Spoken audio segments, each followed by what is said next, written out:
यात्रा हो गई। हमने मीडिया अड्डा से आपके जिम्मेदार थे बात की और फिर वहाँ से हम किठौर गए। किठौर से हम मेरे ख्याल से हमने 3 बजे से 3:45-3:50 तक हमने वहाँ पर पैदल दौरा किया। फिर हमारे नुमान रोफिल साहब के घर में हम गए, वहाँ पर थोड़ा बहुत लंच का चाय का इंतजाम था, करके नमाज पढ़े और वहाँ दिल्ली आने के लिए जब हम इस पिलखुवा के पास जो टोल गेट है वहाँ पर हम पहुंचे, हमारे साथ 4 गाड़ियाँ थी। हमारी गाड़ी के सामने हाजी साहब की टाटा सफारी थी जो पीछे आपके, और हमारी गाड़ी के पीछे और 2 फॉर्च्यूनर थे। तो जैसा हम टोल गेट के करीब गाड़ी स्लो हो जाती है, बैरिकेड होता है, तो एक बड़ी धाम से आवाज आई। तो हम बोले क्या हुआ? फिर दूसरी आवाज आई तो हमारे साथ जो गाड़ी में हमारे दोस्त गाड़ी चला रहे थे यामीन खान, बोले भाई हमला हो रहा। तो हमारी गाड़ी से उन्होंने बड़ी क्विक थिंकिंग से इस गाड़ी को पुश किया, ये सफारी को, और वहां से निकले। फिर और एक आवाज आई, जब निकल रहे थे एक और आवाज आई। तो मेरे ख्याल से 3 से 4 राउंड की फायरिंग हुई। हमारी गाड़ी के लेफ्ट साइड के ऊपर 2 होल्स के निशान है, एक गोली शायद, और एक निशान है लेफ्ट साइड मडगार्ड के ऊपर।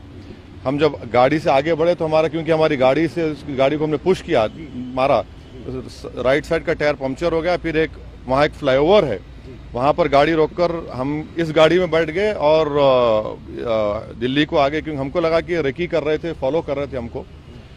हमारे जब ये हमला हो रहा था, हमारे पीछे जो फॉर्च्यूनर थी जिसमें हमारे एक्स मेयर माजिद थे, उसके ड्राइवर ने एक शूटर पर गाड़ी चढ़ा दी एक पर। जो रेड हुडी पहना था, 2 लोग थे, रेड हुडी पहना था, एक व्हाइट जैकेट। तो जो रेड हुडी पहना था उसके ऊपर गाड़ी चलाई, उसके पैर पर चलाई, वो गिरा। तो जो व्हाइट जैकेट पहना था वो उल्टा उन 2 फॉर्च्यूनर पर गोली चलाया। तो अब हमारी थोड़ी देर पहले एडिशनल एसपी वहां से जो है जिम्मेदार, उनसे बात की। उन्होंने कहा कि हाँ सर, आर्म्स जो इस्तेमाल है वो भी मिला, हथियार भी मिला, और एक शूटर पकड़ा भी गया। तो हमारी इलेक्शन कमीशन ऑफ इंडिया से ये गुजारिश है कि इसकी इंडिपेंडेंट जांच करवाई जाए, और ये कौन है लोग, किसका दिमाग है इसके पीछे, और आखिर क्यों ये हमला हुआ, किसने ये कॉन्स्पिरेसी की, ये जानना बेहद जरूरी है। सुनिए, और हम स्टेट गवर्नमेंट और मोदी गवर्नमेंट दोनों से ये कह रहे हैं कि ये इनकी जिम्मेदारी है कि वो इंडिपेंडेंट जांच करवाएं, और इसके पीछे दिमाग किसका है। आखिर ऐसे कैसे हो सकता है कि टोल गेट के ऊपर ये लोग 4-4 राउंड फायरिंग एक सिटिंग एमपी के ऊपर करते हैं। हम तो अल्हम्दुलिल्लाह कुछ नहीं हुआ, हमको खैरियत से हैं, मगर अल्लाह बचाना जब चाहता है तो कोई कुछ नहीं कर सकता। मगर आज ये हुआ है। अभी देखिए, हम तो क्या उम्मीद करते हैं कि आपको क्या लगता है कौन हो सकते हैं आखिर? नहीं, मुझे देखिए हमको कई बार लोग धमकी देते हैं, कई बार बहुत सी बातें करते हैं। प्रयागराज में जो धर्म संसद हुआ वहां पर भी हम पर काफी गालियां दी गई, और फिर हमारे घर पर अभी हम कई मरतबा हमला हुआ। तो अब ये सरकार का काम है कि इंडिपेंडेंट जांच करवाएं और इसका सही तरीके इनको पकड़ा जाए।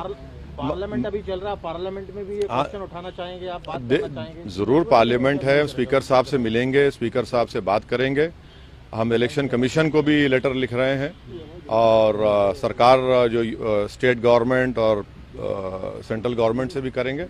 मगर अल्हम्दुलिल्लाह अल्लाह करम है, खैरियत से। ये ना सिर्फ कंडेमनेबल है, बल्कि तो सबको सोचना पड़ेगा कि आखिर ये कौन लोग हैं जो इतनी हिम्मत करके गोली भी चला रहे हैं और ये सब हरकतें कर रहे हैं। सर, इलेक्शन से ठीक पहले ये सब क्या दर्शाता है? हाँ, अब नहीं मालूम मुझे।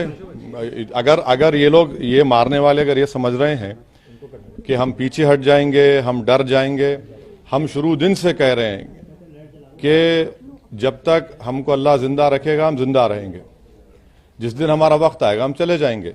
मगर इस तरह के बुज़दिली की हरकतों से, इस तरह से गोली चलाने से हमारे ना हौसले और हिम्मत में कमी आएगी, बल्कि इंशाल्लाह और हौसले हिम्मत बढ़ेगी। और हमारा मानना है कि जब अल्लाह बचाना चाहता है, मगर ये कौन ताकतें हैं और कैसे उत्तर प्रदेश में ये इस तरह की हरकत हो रही है, ये तो जनता को भी देखना।